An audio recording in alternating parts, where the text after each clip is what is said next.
Mheshimiwa Waziri, mkandarasi alilipwa fedha, lakini hakuna mzabuni wala mjasiriamali yote aliyekuwa anahudumia pale amelipwa chochote.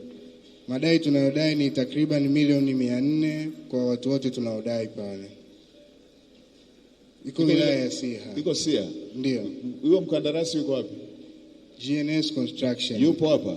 Hapa hayupo. Mheshimiwa mkuu wa wilaya yuko wapi?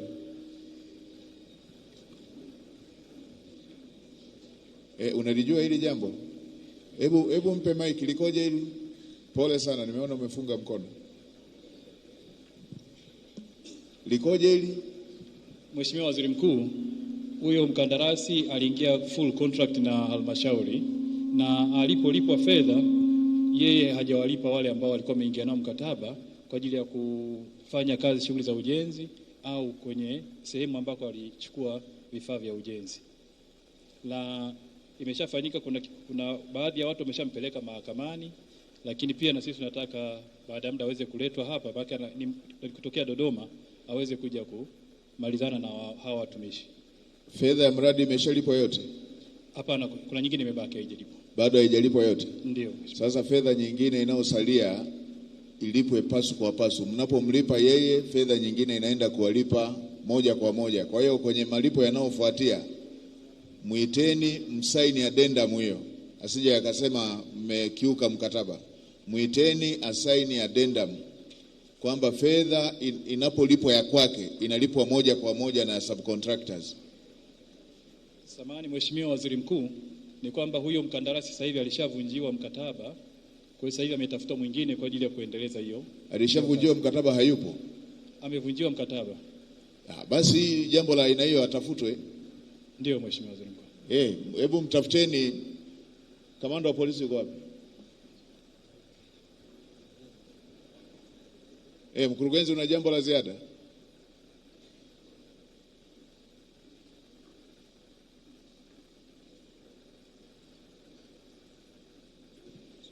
Asante Mheshimiwa Waziri Mkuu.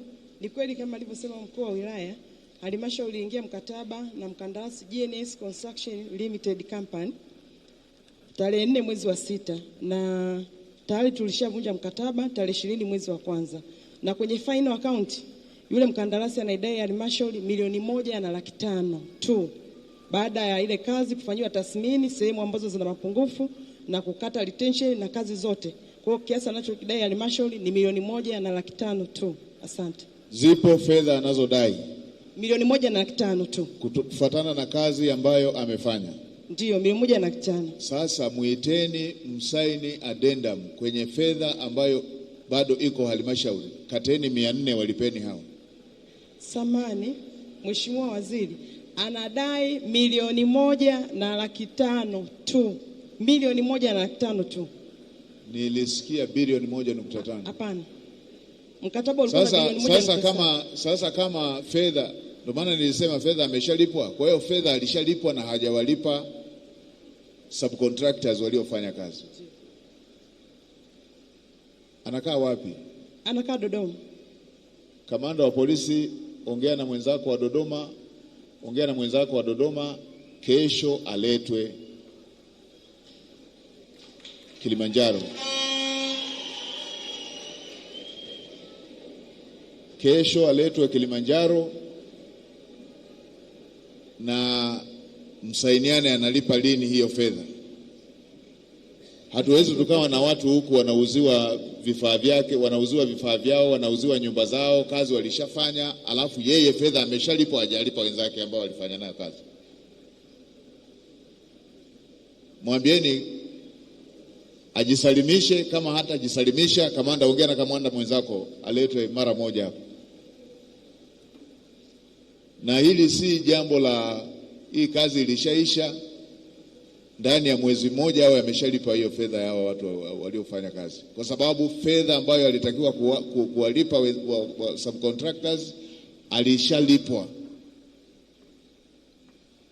Na waheshimiwa mawaziri mnaosimamia hii mikataba, nitoe maelekezo kwa wakandarasi wote.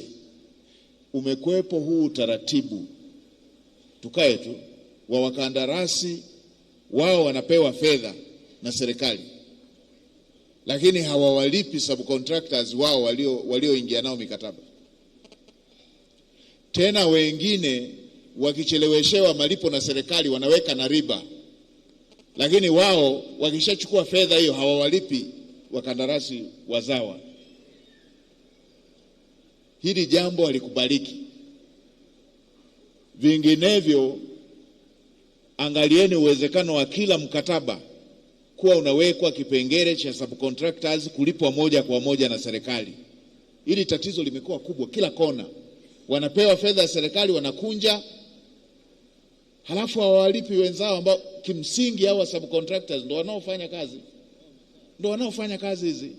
Suppliers ndio wanaosupply materials zile. Kwa hiyo ongea na kamanda mwenzako. Ninyi ongeeni naye aje kesho. Kama haji kamanda, ongea na kamanda mwenzako. Kamateni, mleteni aje alipe hizi fedha. Haya ndio mambo ya ajabu ajabu kama niliyoyaona yale ya wale wa kahawa. Watu wanahangaika, wanadaiwa, wengine wamekopa, wengine wanauziwa nyumba zao, alafu hawa wengine wanakaa na fedha ambazo walitakiwa walipe wahusika. Jioni hii ongeeni naye tujue moja. Kamanda ongea na kamanda mwenzako, na wewe ongea na mkuu wa mkoa mwenzako kule. Asakwe popote alipo.